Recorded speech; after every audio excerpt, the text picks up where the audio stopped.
For New York City, I think that we are, maybe the first city to begin to look at how we can take responsibility for the space of the internet itself. This is episode 254 of the Community Broadband Bits podcast from the Institute for Local Self-Reliance. I'm Lisa Gonzalez.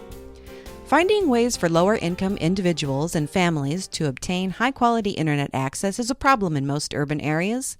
As internet access becomes more central to our lives for everyday tasks, solving that problem becomes more immediate. In New York City, the Queensbridge Connected project is aiming to solve that problem. By working with a private sector partner and involving the community, this initiative will bring high-speed Wi-Fi to residents of Queensbridge Housing, which is part of the New York City Public Housing Authority. In this interview, Christopher talks with Joshua Breitbart, who works for New York City.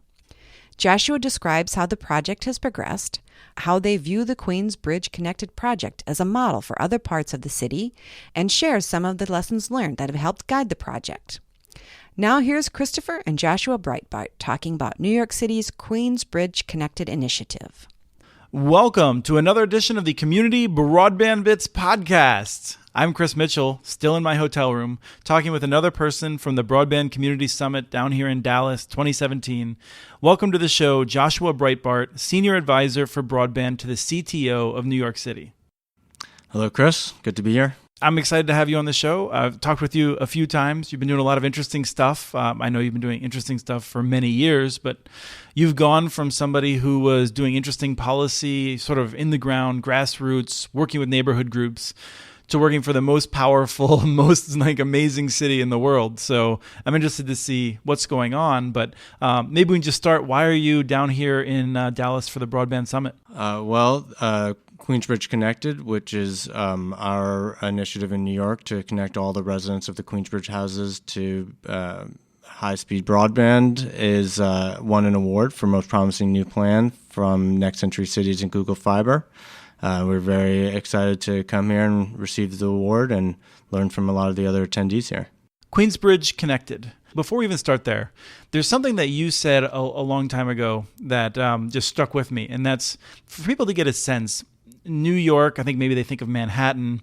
You said something along the lines of, you have to understand that, like, if you just take one problem that you face, like one sort of subsector, like low-income housing, that in aggregate is more people than most cities are in size. The New York City Housing Authority is the largest housing authority in the country. There are approximately 400,000 residents, which would put it on its own, I think, in the top 50 cities in the country. They live at about 328 different sites, 2,600 buildings, 180,000 or so apartment units. So it's about 1 in 12 New York residents live in public housing. So it's an important part of our city. It's an important part of keeping New York affordable. The New York City Housing Authority, NYCHA, the residents, they are an important part of New York.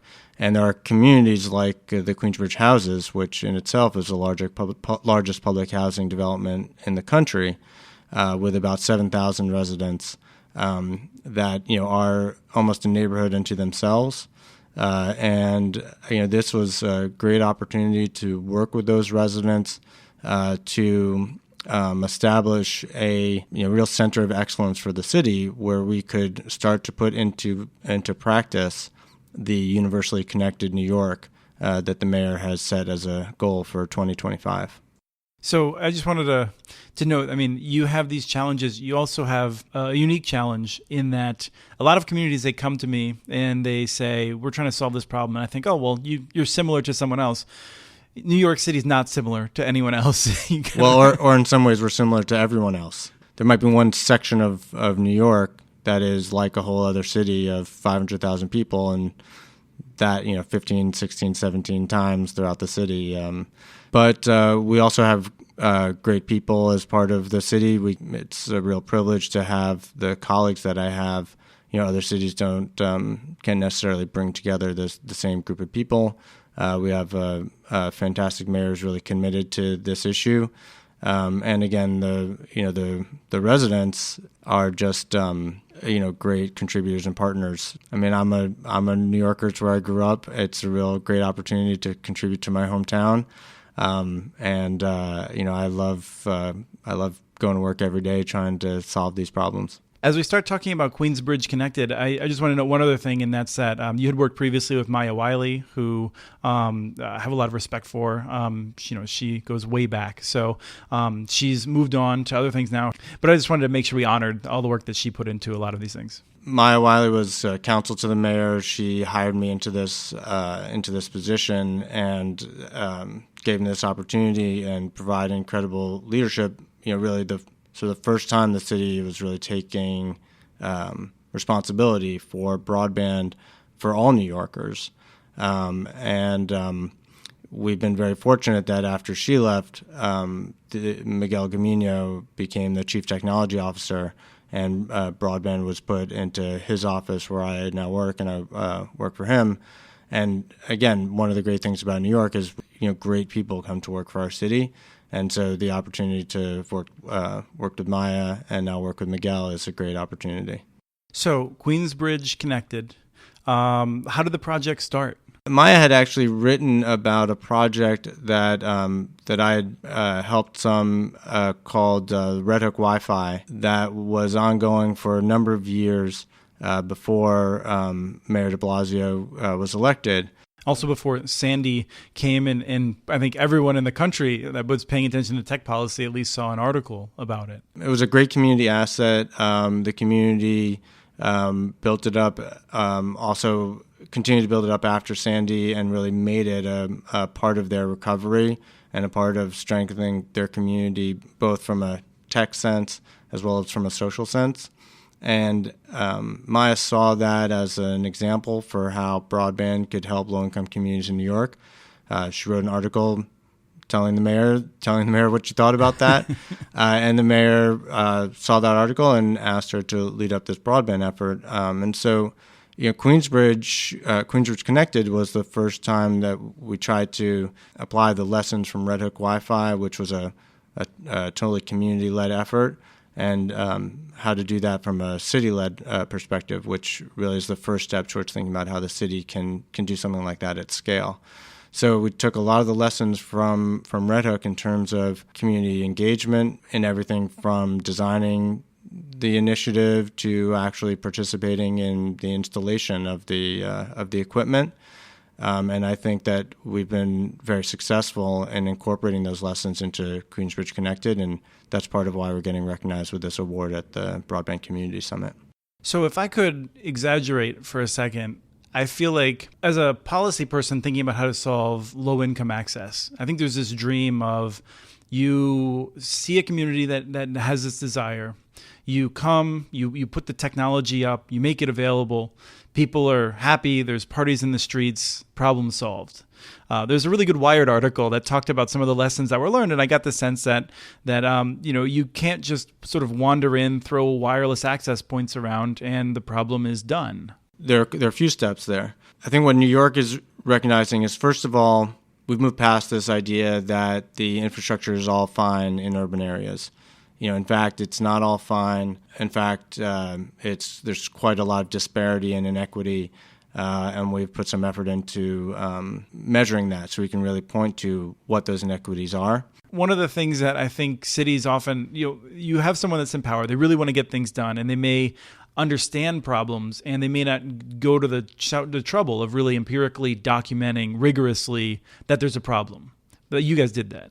Well, yeah, and we continue to do that, and there's a issue with infrastructure and some inequities there. Also, if you go talk to people about what their consumer experience is, they will generally tell you that they are not satisfied. That maybe was an okay situation when broadband was something for a small fraction of the city. Before every homework assignment had homework components for kids. But broadband is now an essential utility, and that means cities have to take some responsibility for making sure that all residents are connected to it and that all residents are getting equitable service. That does require some form of empirical data, and in some ways we have to invent that field.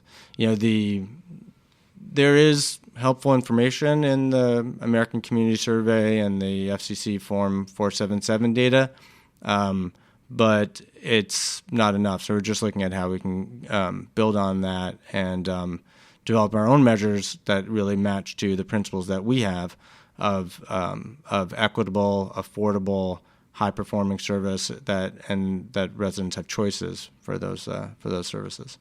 Great. So getting back to explicitly about the Queensbridge project, I guess one of the things that we should really just cover is very explicitly what it does. Just in a sort of elevator pitch, what problem is it solving? So Queensbridge Connected is free high-speed Wi-Fi throughout the entire Queensbridge community, plus a number of initiatives to support the residents to make use of that free service. And the size of the community?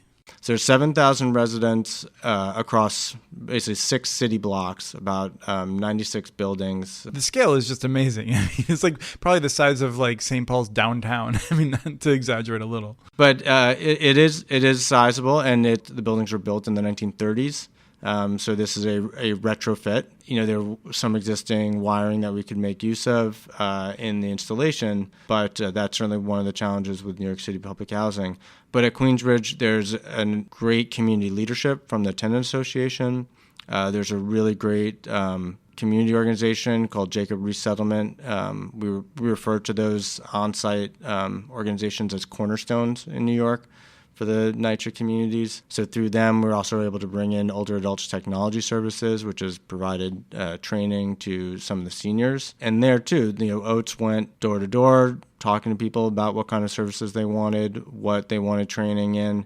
They designed a curriculum, and they're now on their 3rd iteration of that curriculum. And they're focusing on things like health, in addition to digital literacy skills, how they can use Fitbits to be more healthy, how they can use digital tools to be more engaged in community organizing, to make changes in their community. So it's, again, a real focus on the Queensbridge residents and how they can be the leaders of this initiative. So there's several things there I want to follow up on. One is the going door to door, because I think, again, in this exaggeration of what a public policy person might think, it's this sense of everybody wants a broadband, and if you're in a place where you can't afford it, it's suddenly available for free, you're just going to want it. But one of the lessons I gather from that Wired article that talked about this, that I'm sure we'll link to in the show notes, was that there's a history, and people don't necessarily trust someone just coming to their door or just getting a pamphlet in the mail that says, here's this thing, go and use it. Yeah, and nor should they. So from the beginning, we knew that we wanted to look for every opportunity to engage the residents as the leaders and drivers of this project. Finding the vendor, we wanted a partner that was going to do that. So Spot On Networks hired Queensbridge residents to work on the project, both as ambassadors to go talk to people about the project, explain why they might need to put a wireless access point in their apartment. Also hired somebody with an IT background who had been through a training program sponsored by the city, hired that person to be involved as a technician and do the installation. And, part of that is building trust, just to get access to people's apartment. It's very practical. But it also does lead to a much more robust set of impacts of the project, because now you're giving people not just a way to connect to the global internet and all that has to offer, but a way of actually strengthening their local community. So by installing a Wi-Fi network, you're connecting people who live next door to each other, not just those people separately to the world. That's one of the things that I find really promising, because I think a lot of us are afraid the way that internet can pull us away from community. One of the things that just several conversations recently have brought back is that this local organizing has spillover benefits for other things. It just makes the neighborhoods, the housing units better. Like, people better know their neighbors. Strong social fabric is key to so many things. We worked with NYCHA to pick a community where there was that community leadership already in place that we could really build on. But that's a really key component. But I think you're also touching on some of the increasing challenges of the internet and the way it can really fray relationships and have some negative social impacts. whether it's exposing people to loss of privacy, to online abuse and harassment. And in particular, let's be very clear about this, communities of color and women. I mean, you and I are white guys, and it's amazing when you look at studies of people like you and I, if we changed our avatar, the way people respond to the things that we tweet regularly changes. And this is something that is just... I think a lot of us being white guys making policy aren't familiar with. So it's not just something where you think, oh, well, no one harasses me. Well, change your avatar for a few days, say some provocative things and see what happens. Even the same experience of harassment is not even experienced the same way. And then that's certainly compounded if you are low income, your time is restricted, your equipment access is restricted, your digital literacy skills might also be limited. So all these things really compound those problems, and you're right, create disparate impacts for communities of color, low income communities, many other groups. And so for New York City, we're recognizing this, and I think that we are maybe the first city to begin to look at how we can take responsibility for the space of the internet itself. So the Chief Technology Officer and the Chair of the city's Human Rights Commission are convening a working group to review what the city is doing to address some of these issues, where in a place like Queensbridge, the city can take a strong role in what the privacy policy is, what open internet policies are, and really shows the importance of the city being involved. Certainly now that we see that the federal government is walking back from that role. So all these things really are heightening the need for cities to be very much involved in not just the delivery of service, but in making sure that their residents have a good experience on the internet. Right, and I think that's just worth noting. I mean, I think a lot of us would like it if cities could just focus on infrastructure and walk away. But the reason we're focusing on infrastructure is to create good outcomes, and those good outcomes won't necessarily just happen because there is more ubiquitous Wi-Fi available. That's absolutely right, and I think what we see in Queensbridge Connected is that the best outcomes come from when you do those things in tandem. You're embedding the work with the residents to identify what the best experience is, and you're installing the technology and building out the infrastructure with the residents as part of that same process. Doing those two things together is really how you get the most out of the internet in terms of positive impacts for your community and your city. And what we've seen at Queensbridge is the way that the role that the city can play in that process, working with the New York City Housing Authority, with our Department of Information Technology and Telecommunications, with our nonprofit partners, with the Resident Association. And now we want to see how we expand on those lessons and move towards the goal of universal broadband for all New Yorkers. Sure. You have a history of way back into the what we called Muni Wi-Fi in the day, of looking at these and finding that when you try to just provide the technology and you're just kind of like over the community and you're not really within the community, it just doesn't work out. So it's not like you're sort of coming at this afresh. This is something that it's been a while. You have some experience with. Let's say a lot of people contributed to learning these lessons. In the early days of cities being involved in broadband with Wireless Philadelphia, for example, there was a robust community engagement process that led to a plan that then they veered away from to involve a corporate partner, Earthlink, to deliver the service.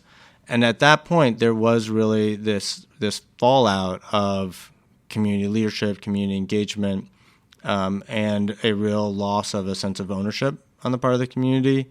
And that was a real contributor to the downfall of that project. There were other problems in terms of density of the nodes, predatory pricing by the competitors, the way that arrangement was set up with the nonprofit partner, and you can link to the report in the show notes as well. But in any major technology project, you're going to have steps at the beginning where you're going to need the community to continue to support as you iterate through those challenges to move towards success. And if you aren't working in close partnership with the community, you're not going to retain that support. And so that was a really important lesson there. And I think New York and other cities have really seen the importance of that. Great. Well, thank you for coming on and telling us more about the program and the lessons learned. All right. Thank you, Chris. That was Joshua Breitbart talking about New York City's Queensbridge Connected project.